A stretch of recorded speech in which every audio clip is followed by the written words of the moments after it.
Ano nga ba ang tiyanak? Saan ito nagmula? Bakit ito pumapatay? Bakit sila pumapatay?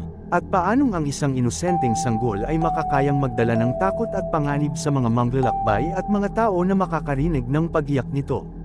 Pero bago ang lahat, pwede ba akong makahingi ng like, share, at subscribe para sa mas marami pang kwento?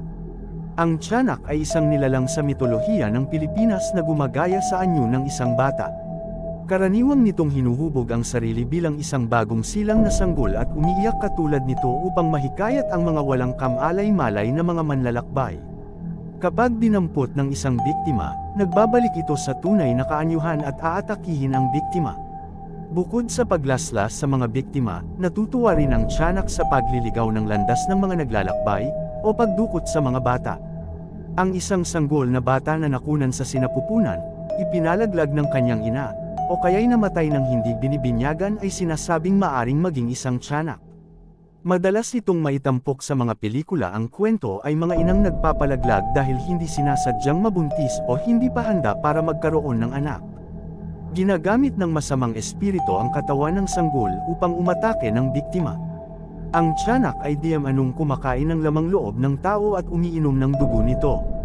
Sa araw, ang tiyanak ay mistulang isang ordinaryong sanggol. Ngunit sa gabi ito ay nagiging halimaw. Humahaba at nagiging matulis ang mga ngipin, humahaba ng mga kuko, nangangitim ang balat, at nagiging mabalahibo. Ginagamit ng tiyanak ang iyak ng isang sanggol na naabandona upang akitin ang kanyang biktima. Ang taong magkamali na siya ay lapitan o damputin ay agad sinusungaban ng tiyanak at pinapatay. May nagsasabi din na mahilig-iliga ng tiyanak ang isang biyahero at kumidnap ng mga bata ngunit di niya pinapatay ang mga bata. Ang isang ina na magkamaling pasusuhin ng tiyanak na nag-aanyong sanggol ay mamamatay dahil sisipsipin ng halimaw ang lahat ng dugo niya. May ilang paraan upang maiwasang maging biktima ng tiyanak. Pag may hinala na inililigaw ng tiyanak, mabutihing baliktaran ang suot ng damit. Minsan daw nagiging ketawa-tawa ito sa tiyanak at hinahayaan na lamang ang biyahero. Takot daw ang tiyanak sa malalakas ng tunog tulad ng mga paputok tuwing bagong taon. Sindek ang tiyanak sa rosaryo at umiiwas sa amoy ng bawang. Sa pelikula ni Lor Reyes at Pec Galiaga na pinamagatang Tiyanak, noong 1998, maaari daw patayin ang tiyanak sa pamamagitan ng pagsunog sa orihinal na saplot ng tiyanak na nagbabalat kayong sanggol. Ang saplot ng sanggol ay ang totoong balat ng tiyanak. Talagang mayaman ang mga Pilipino sa mga ganitong paniniwala. Pero paano kung ang paniniwalang ito ay totoo palang nabubuhay sa mga liblib na lugar?